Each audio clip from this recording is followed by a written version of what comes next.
Assalamualaikum. Bertemu lagi ya untuk bahagian kedua tata cara mengerjakan tawaf ini ya. Okey, baik. Ni tawaf dah selesai. Tawaf kita 20 sungai dah selesai. Kita yakin selesai. Jadi apa yang harus kita buat? Berdoa di multazam. Okey, Rujuk buku doa. Ya, kita keluar daripada tawaf tadi, gerak ya, kemudian sampai tempat yang kita rasa lapang, tak ada orang, kita berdoa menghadap multazam. Kita nak pergi ke multazam tak tempat. Kita dari jauh tengok multazam itu dan kita berdoa ya, menghadap multazam. Sebab apa?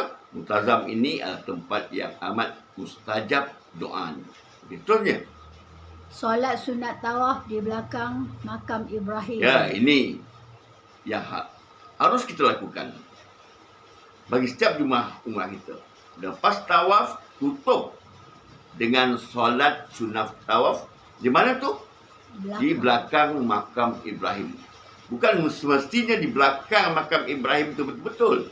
Di kawasan yang belakang makam Ibrahim. Carilah tempat yang lapang. Ya. Walaupun ramai petugas yang akan mendekat kita sana, tapi kita cari. InsyaAllah. Moga Allah memudahkan. Terusnya. Berdoa selepas solat sunat tawaf. Doa lepas solat sunat tawaf ni sangat-sangat makbul. Mustajab. Apa dia doanya? Ya. Intipati doa. Mohon dijauhkan daripada kehinaan dunia dan azab akhirat. Ya. Mohon dimuliakan sebutan nama. Mohon diampunkan segala dosa. Mohon dibersihkan hati dan jiwa raga. Ni dia doa ni, intipati dia. Ya, semua yang baik-baik untuk diri kita. Ya. Sesudah itu dah habis kita berdoa.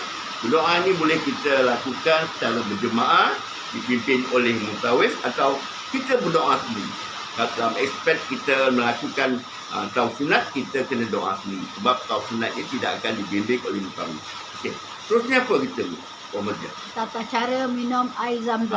Lepas tu kita akan bergerak ya, untuk menghala ke laluan sa'i. Dan di situ ada tempat tong-tong zam-zam.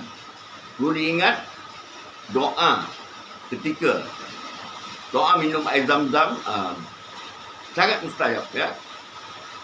Dan air zam-zam sendiri pun boleh membekalkan kita tenaga untuk melakukan sa'i. Apa dia buat nanti?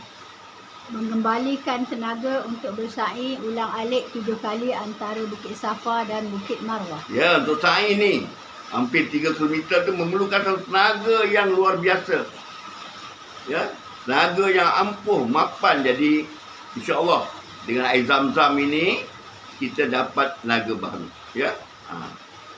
Doa sewaktu minum air zam-zam antara tawaf dan sa'i mustajab. Ya, air zam-zam ini mengikut doa kita. Kalau kita minum saja, dia akan jadi pelepas dahaga. Tapi kalau kita sulami minum pelepas dahaga itu dengan doa, itu yang terbaik. Sebab air zam-zam ni air paling suci. Ya, meminumnya boleh menyembuhkan beraneka penyakit. Apa doa dibuat? Doa minum air zam-zam. Ya Allah, kami mohon ilmu yang bermanfaat, ya, rezeki yang luas dan ubat untuk segala penyakit. Terbukti. Telah banyak terbukti. Doa ketika minum air zam-zam antara tawaf dan sa'i sangat-sangat mustajab. Ada jemaah yang doktor sahkan mengidap kanser tahap 4. Tak ada harapan sembuh.